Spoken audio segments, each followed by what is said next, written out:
Esta es La Oveja Eléctrica, revista de ciencia y pensamiento de Canal 22.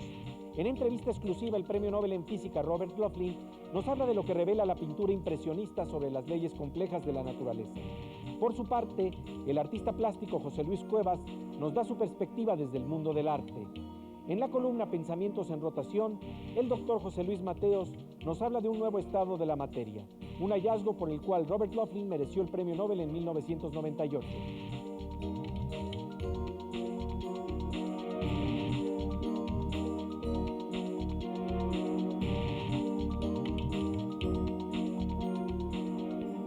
Estamos en La Oveja Eléctrica. En nombre del equipo que hace posible este espacio, les da la bienvenida José Gordon. ¿Qué tal, Kelly? Hoy tendremos una entrevista exclusiva con el Premio Nobel en Física Robert Loughlin.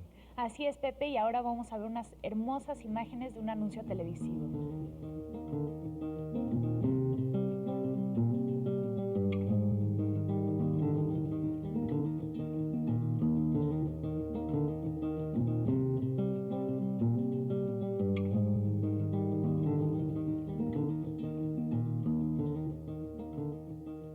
Estas imágenes nos dan pie para ver en qué se parece un cuadro de Monet y la visión del universo que nos da el Premio Nobel en Física Robert Loughlin. Resolveremos esta adivinanza en La Oveja Eléctrica y antes veremos las noticias científicas y tecnológicas que nos trae nuestra compañera Silvina Espinosa de Los Monteros.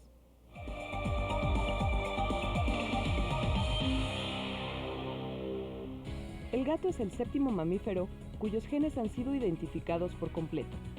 Según el periódico Genome Research, investigadores del laboratorio Cold Spring Harbor en Nueva York determinaron que son 20.285 genes los que integran el genoma de los mininos domésticos. Tarea que se llevó a cabo haciendo un análisis comparativo entre el código genético de los felinos con el de otros 6 mamíferos cuyo genoma ha sido descifrado, como el chimpancé, el ratón, el perro, la rata, la vaca y, por supuesto, el ser humano. Un grupo interdisciplinario de científicos y médicos veterinarios, dirigido por la doctora Eda Shuito-Konde del Instituto de Investigaciones Biomédicas de la UNAM, recibió el Premio de Investigación Médica Dr. Jorge Rosenkrantz 2007 por el desarrollo de una nueva vacuna contra la cisticercosis porcina, enfermedad que, con este avance de la ciencia, podrá combatirse de manera masiva en diferentes áreas rurales del país. 2 semanas después de que científicos estadounidenses detectaran un agujero negro con una masa 16 veces superior a la del Sol, la revista Astrophysical Journal Letters dio a conocer el descubrimiento de otro hoyo similar que tiene una masa del doble de tamaño, es decir, entre 24 y 33 veces mayor que el astro rey. Andrea Prestwich, del Centro de Astrofísica Harvard-Smithsonian en Cambridge, Massachusetts, señaló que dicha masa se pudo medir, ya que el agujero es orbitado por una estrella que expulsa gases similares a los del viento solar. Hoy encenderemos 2 ovejas eléctricas con una sola chispa. Aprenderemos al mismo tiempo de pintura impresionista y de física contemporánea. Le traeremos una entrevista exclusiva con Robert Loughlin, Premio Nobel de Física 1998. Este científico es autor del libro Un universo diferente. De entrada, nos confiesa su interés por la música, la poesía y las pinturas de Monet en esta conversación que sostuvo con Pepe. Veremos qué tiene que ver esto con la física.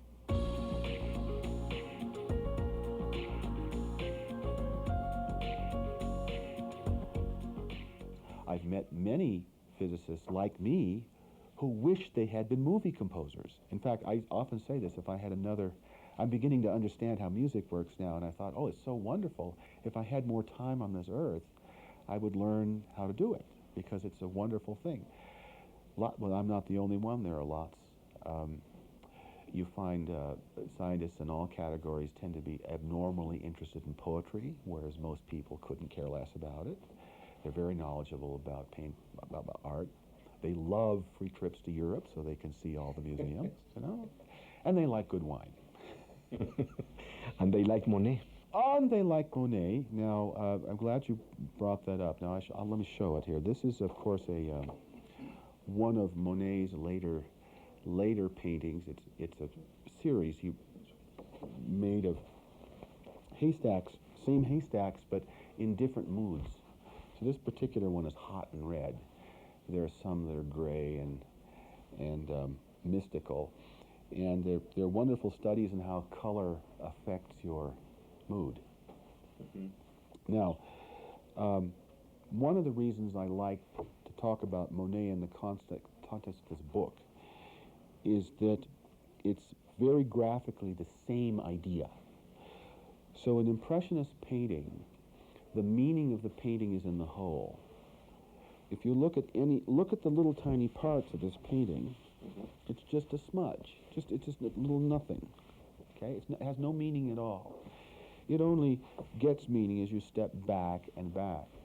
And of course, when you see one of these paintings close up, the meaning not only comes into focus as you get farther away, but it becomes very precise. In other words, the meaning here is very deeply artistic, and they're wonderful statements. They're statements of man's mind. They're very perfect. So perfection growing out of imperfection is something you see very commonly in Impressionist art. Now, it turns out nature is just like that. Como podemos apreciar, si analizamos las partículas de color de un cuadro de Monet una por una, no entenderemos necesariamente la imagen que va a surgir. A este proceso se le llama reduccionismo. Lo mismo sucede en la física moderna. Si analizamos las partículas del mundo cuántico, no entenderemos necesariamente lo que va a surgir. If we take, for example, this pen, which is rigid, okay, and we examine it on smaller and smaller scales, just like you examine the painting on smaller and smaller scales, what you find is the rigidity disappears. We know this because of experiments. Very, very small things, you cannot tell the difference between a liquid and a solid. Has to do with quantum mechanics, but never mind. The fact of the matter is that the liquids and solids, you can't tell them apart when they're small. So rigidity is one of these emergent laws I'm talking about. You start off on the small scale, there is no rigidity. And then you go to larger and larger and larger scales, and the rigidity forms. And in fact, it is made of atoms, but it doesn't matter. The concept of rigidity is bigger than the concept of the things that make it up. And the same is true of the painting. We could change the individual dots of this painting a little bit, and the meaning would not change at all. And that leads us to the problem of reductionism and the loss of emergence. Right. One of the things that drove me to actually try writing was that I realized after many years of working in physics that there was opposition to this idea that was irrational. And I eventually figured out that it was ideological. Many people approach physical world as something that should be logical. And so if it isn't logical, the experiment is not important. Okay? Now, logic in physics would mean, well, we go and find the tiniest parts, and then we understand, and then we start with them, and then find the implication. The implication would be how the bigger thing forms. And that's what science is. But the problem with that is that it's totally wrong. See, with the Impressionist painting, you learn less about it by studying the parts, not more.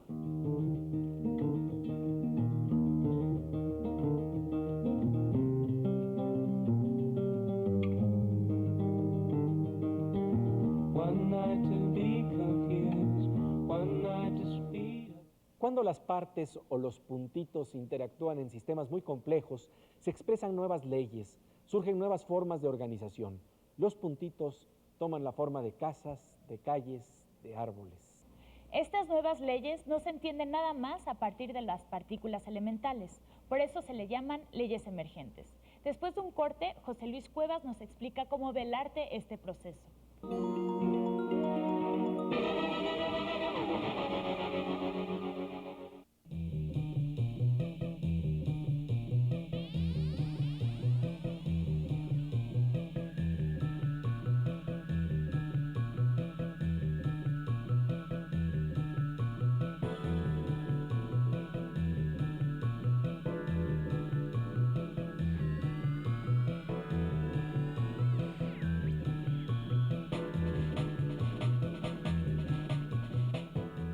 Estamos de regreso en La Oveja Eléctrica. El día de hoy estamos conversando con el Premio Nobel de Física Robert Laughlin sobre la idea de que el todo es mayor que la suma de las partes. Es decir, los átomos solitos no nos explican cómo funciona un nivel de organización más complejo.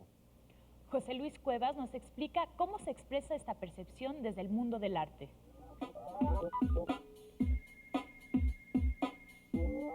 El arte que se inicia en el siglo XIX es algo verdaderamente sorprendente por todas las cosas que van sucediendo definitivamente, ¿no?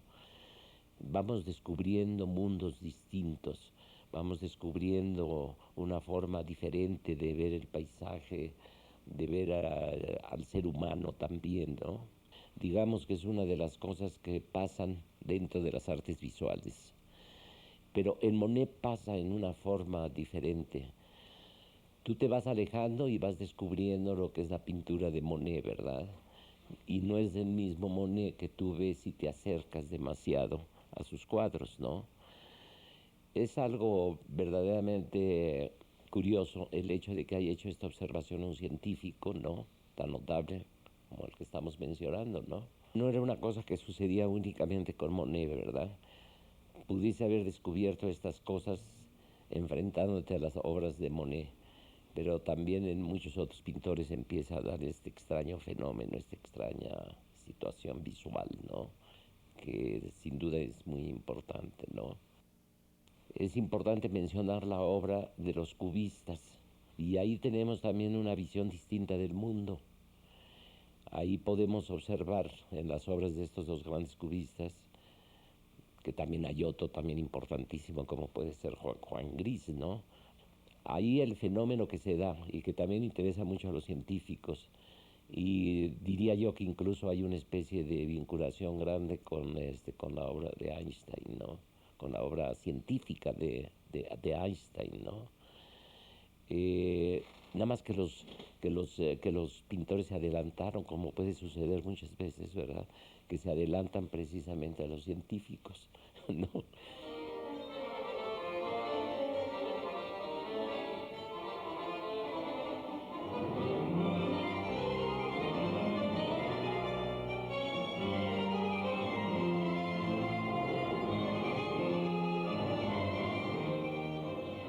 Así como la ciencia mediante los rayos X nos permite ver otro cuerpo dentro del cuerpo que vemos todos los días, la evolución del arte nos ha enseñado a ver los diferentes rostros que están presentes en un mismo rostro.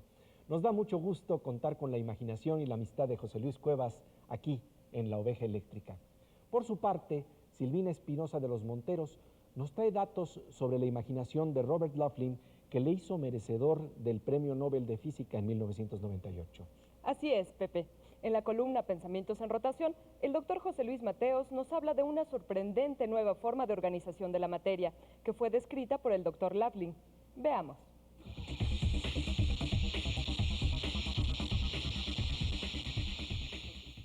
Sí, bueno, a Laughlin le dieron el premio Nobel por haber explicado el fenómeno llamado efecto Hall cuántico fraccionario.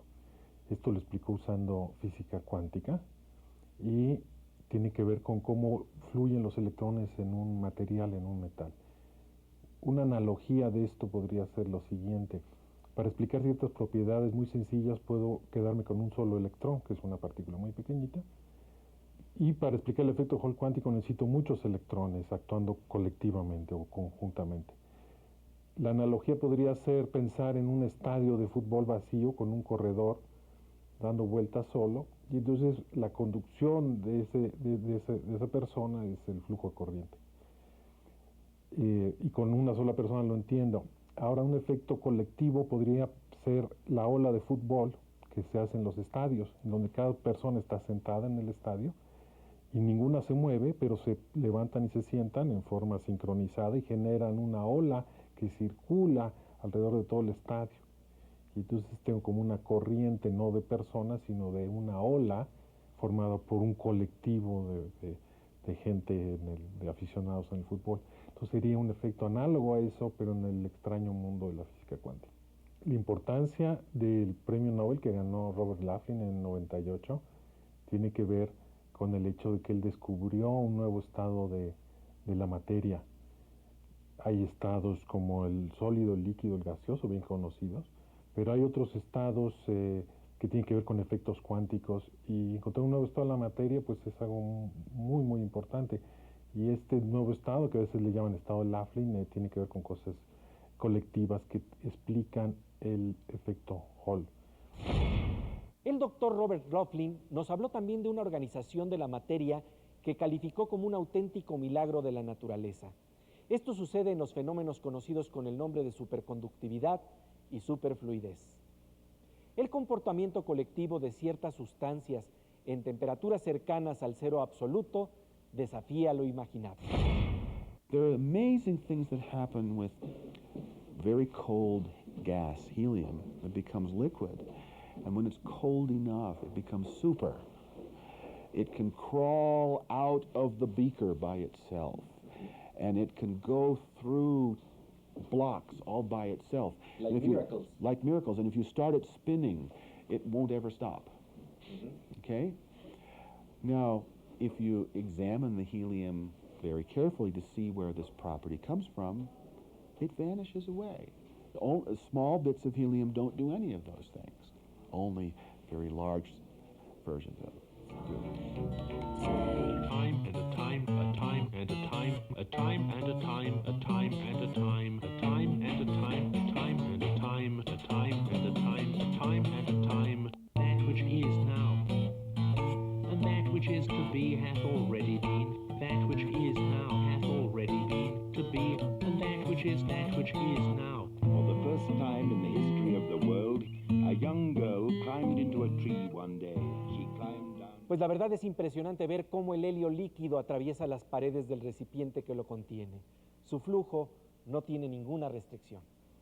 La oveja eléctrica también juega la superfluidez y atraviesa las paredes de los cuadros de Monet. Por cierto, tenemos 5 ejemplares del libro Un universo diferente de Robert Laughlin para las primeras personas que nos den correctamente el título de un cuadro de Monet. Escríbele a la oveja eléctrica al correo laovejaeléctrica@22mx.tv. Como en un superfluido, volvemos con la oveja eléctrica después de atravesar un corte.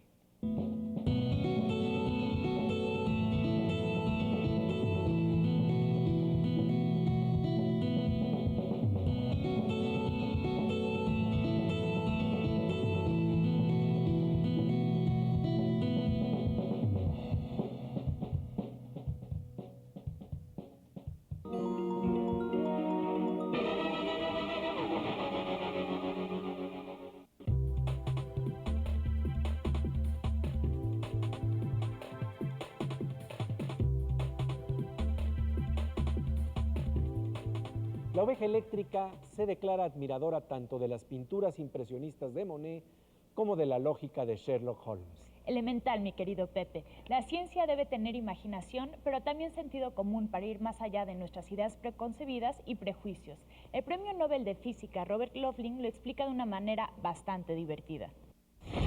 So we were talking about the way ideology imposes itself on your thinking, on scientific thinking, and you have an analogy, very humoristic analogy on Sherlock Holmes and Watson. Oh, and the joke goes like this. Sherlock Holmes and Watson are on a camping trip, and they're lying there, and Sherlock says, Holmes, look at the sky. What do you see? And Holmes says, well, I see billions of stars, and you know, that little patch over there is a galaxy which is even more stars, and it's farther away than you can imagine, and beyond there are stars that are exploding in tremendous violence, and beyond there is the beginning of all things, of our universe as we know it. And Holmes says, no, you fool, someone has stolen our tent. What does this joke on Sherlock Holmes and Watson tells us about the way we look at things in science sometimes? Oh, it simply tells you that scientists are human beings and they look at facts just the way anyone else would. They have preconceptions about what the facts mean, and those preconceptions often prevent them from seeing the obvious. And the important thing. Right. You know, this isn't unusual at all. The information coming at you through your eyes and ears is partly wrong. And so we've developed a technique in our heads for dealing with wrong things. We just reject oddities unless they happen enough. And then we begin to think them through seriously and perhaps at the end accept them as real. El premio Nobel Robert Laughlin nos invita a tener la inteligencia y la agudeza de la mente de principiante, la mente abierta, sin prejuicios, tan importante en la ciencia como en la vida cotidiana. Pasamos ahora a nuestra sección Aguas con el hacker, con la mítica Morsa.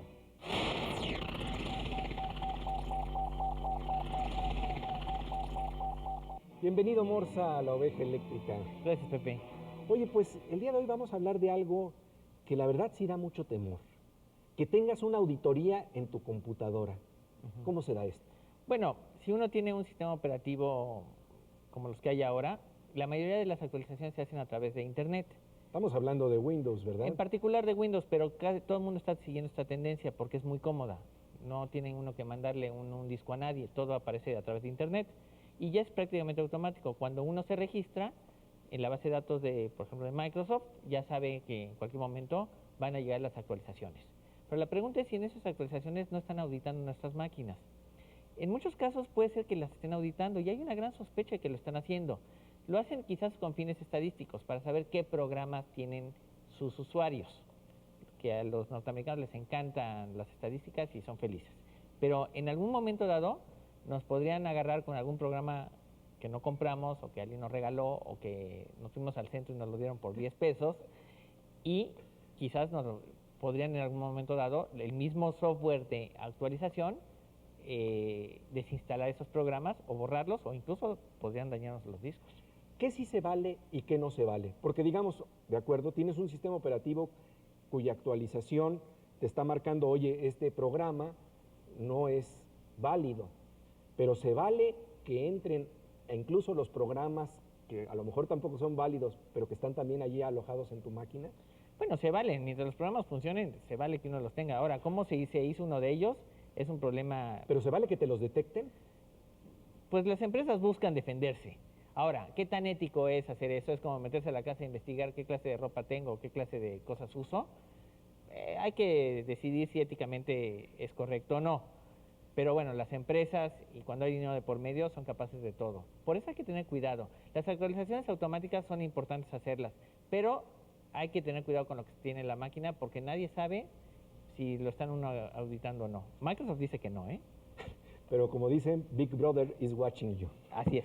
Te agradecemos mucho tu participación en Oveja Eléctrica. Gracias, Pepe. De las atracciones fatales de la informática, pasamos a la atracción de la belleza y la poesía en la ciencia, en la columna Veo Veo, con nuestra compañera Miriam Moscona.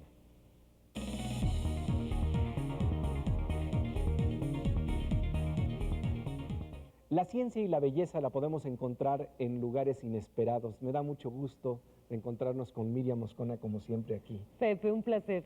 Oye, Miriam, pues ¿de qué nos vas a hablar el día de hoy?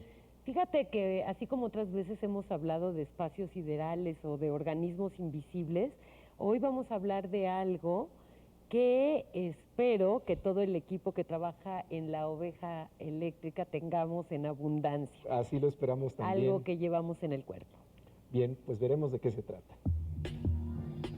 Esta imagen plástica en rojos y verdes con nervaduras e intrigantes salientes no es producto de la mano de un artista. Se trata nada menos que de nuestras neuronas. Encontramos este diseño en un sitio de internet de la Universidad de Nueva York, en donde un grupo especializado de neurólogos parece evidenciar que la estimulación del cerebro con bobinas magnéticas podría estimular el crecimiento de nuevas neuronas en las áreas asociadas al aprendizaje y la memoria. Si últimamente se le olvidan las cosas, vale la pena un estímulo neuronal. Tal vez podremos conseguir volver a hablar de corridito. Esta obra de tintes abstractos la tenemos usted y yo en el cerebro. Es la mielina, un aislante del impulso nervioso que se transmite a saltos de nódulo en nódulo en nuestro cerebro. Cuanto más mielinizada esté la célula neuronal, más rápido se transmitirá este mensaje. La enfermedad de la mielina más conocida es la esclerosis múltiple. La mielina es la sustancia que rodea la mayor parte de las fibras nerviosas. Vista de este modo, además de útil, es de una sugerente proposición pictórica contemporánea, ¿no le parece? Volvamos a las neuronas en esta imagen en blanco y negro. Las neuronas son la unidad funcional y estructural del sistema nervioso de todos los animales multicelulares. Generalmente la neurona común es algo menor que 1 milímetro en diámetro, pero el axón, una prolongación de la neurona, puede medir varios metros. La imagen que estamos viendo son neuronas de un animal. Un cibernauta encontró esta imagen de un árbol y pensó que, dado el parecido con las neuronas de la imagen anterior, podría conjeturarse que los árboles piensan.